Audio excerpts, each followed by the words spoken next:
Vamos a hablar un poco acerca del emprendimiento. Vamos a hablarlo desde una perspectiva sistémica y no tanto desde una visión romántica acerca de lo que es el emprendimiento y más en una sociedad en la que un altísimo porcentaje de la población, de acuerdo a algunas encuestas, estamos hablando de que 3, 4 personas de cada 10 está pensando tener algún tipo de proyecto de emprendimiento o al menos en el concepto hablan del emprendimiento como la solución. Ahora bien, vamos a distinguir qué es emprendimiento y qué no es emprendimiento.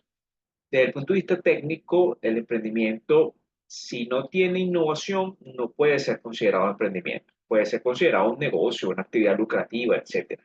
Pero si no existe el componente de innovación, es decir, si lo que estoy proponiendo al público no es algo que tenga incluido ese elemento, bueno, el concepto quedaría entonces mal empleado desde el punto de vista técnico.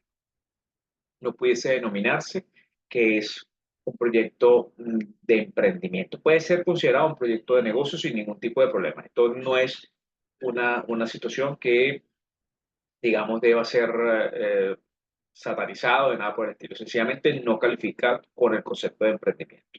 Entonces, si yo observo dentro del mercado una brecha, es decir, existen productos o servicios como el que yo quiero colocar, pero la calidad del servicio, la calidad del producto, yo la puedo superar. Puede haber espacio para emprendimiento, para innovación.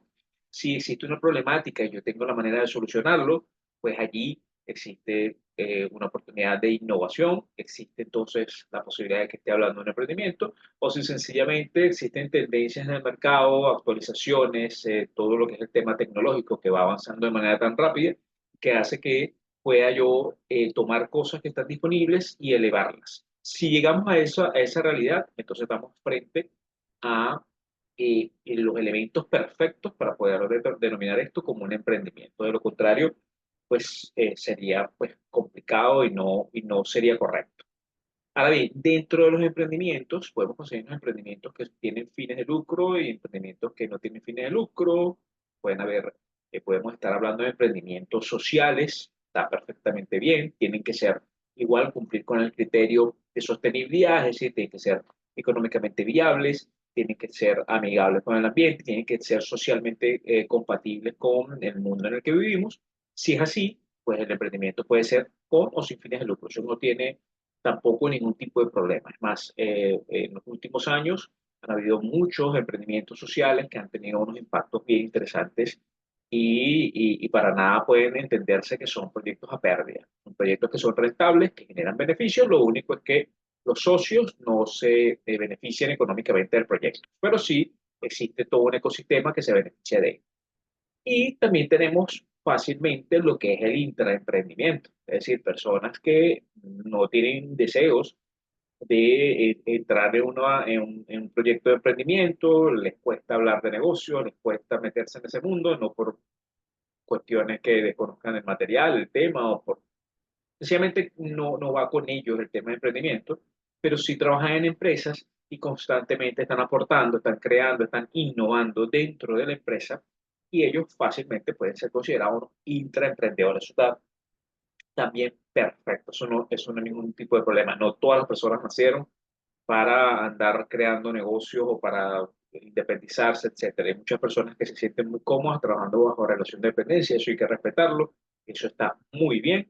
Lo único es que, bueno, son personas que se apasionan con sus trabajos y constantemente están creando cosas nuevas para mejorar. Entonces, fíjense que abrimos el abanico que cualquier persona que haga las cosas bien, que identifique brechas, que solucione problemas, es una persona que califica perfectamente el concepto de emprendedora, ¿sí? Lo importante es que vaya dirigido a eso, a elevar las cosas que ya existen. Normalmente lo que se espera del emprendimiento o lo que se busca en el emprendimiento es que sea escalable, ¿sí? Hay negocios que por naturaleza pueden ser escalables, hay otros que son más difíciles de escalar. Escalar es sencillamente que el negocio o el emprendimiento tenga la capacidad de crecer de manera sostenible en el tiempo.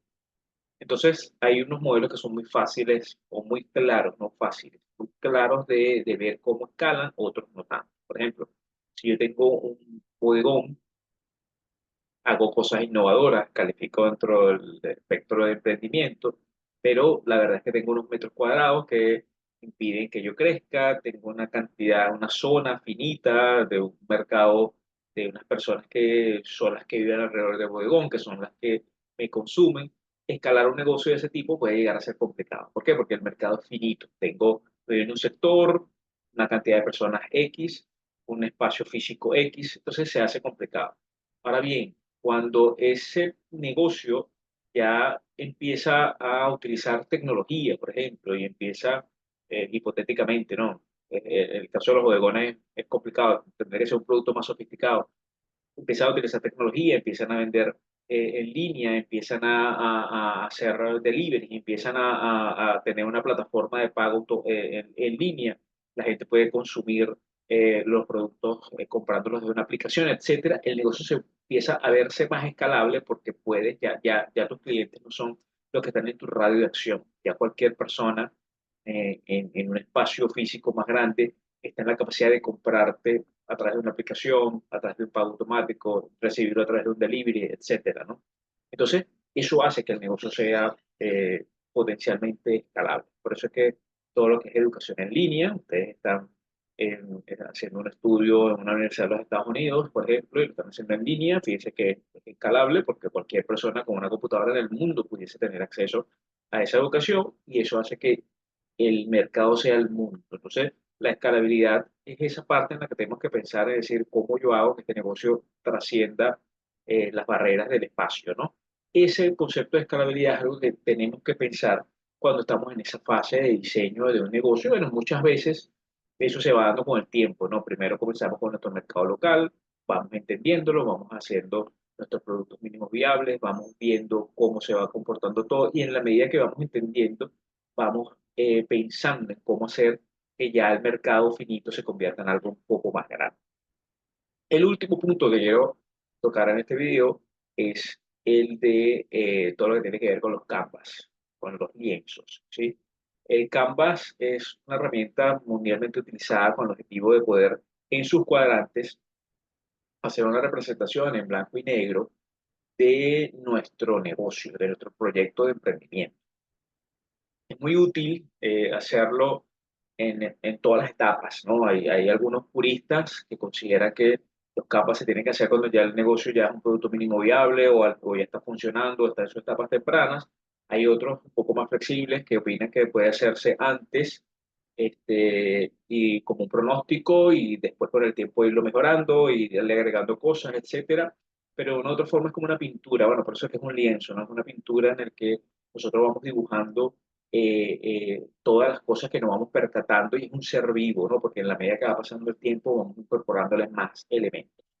Entonces, ese canvas se termina convirtiendo en una ruta lógica sistémica que para mí es súper importante serla porque de otra forma me va marcando el camino y los tiempos para la actividad que voy a hacer en mi negocio. Si eso le metemos gerencia de proyectos, le metemos flujo de caja, le metemos o presupuesto, etcétera, le metemos otras herramientas cuantitativas, pues entonces el Canva termina convirtiéndose en una manera este, muy flexible, muy ágil, una metodología muy ágil para ir entendiendo hacia dónde va nuestro negocio. Sencillamente sentarse, poner en blanco y negro nuestra idea, poner en blanco y negro cuál es nuestro cliente ideal, poner en blanco y negro cuál es la tendencia de la generación de ingresos, cuáles son los costos y gastos principales, cuáles son nuestros aliados principales, cuáles son nuestros recursos claves para poder hacer el trabajo, cuál es nuestro mercado potencial, etcétera. Es una manera de pintar en un one page lo que estamos,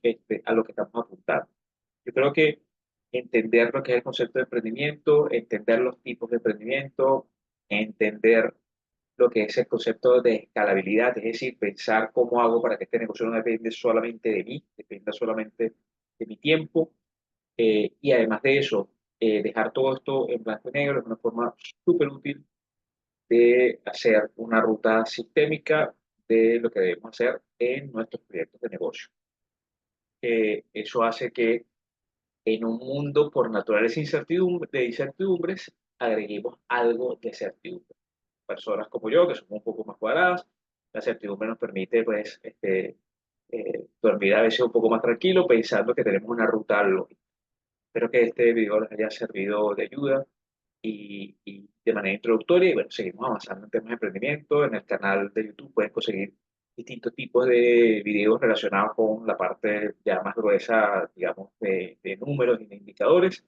Pero yo creo que desde el punto de vista teórico, el emprendimiento fundamentalmente tiene que ir orientado a cosas que generen valor, que innoven y que realmente solucionen problemas a nuestra sociedad. ¿Sí? Saludos para todos.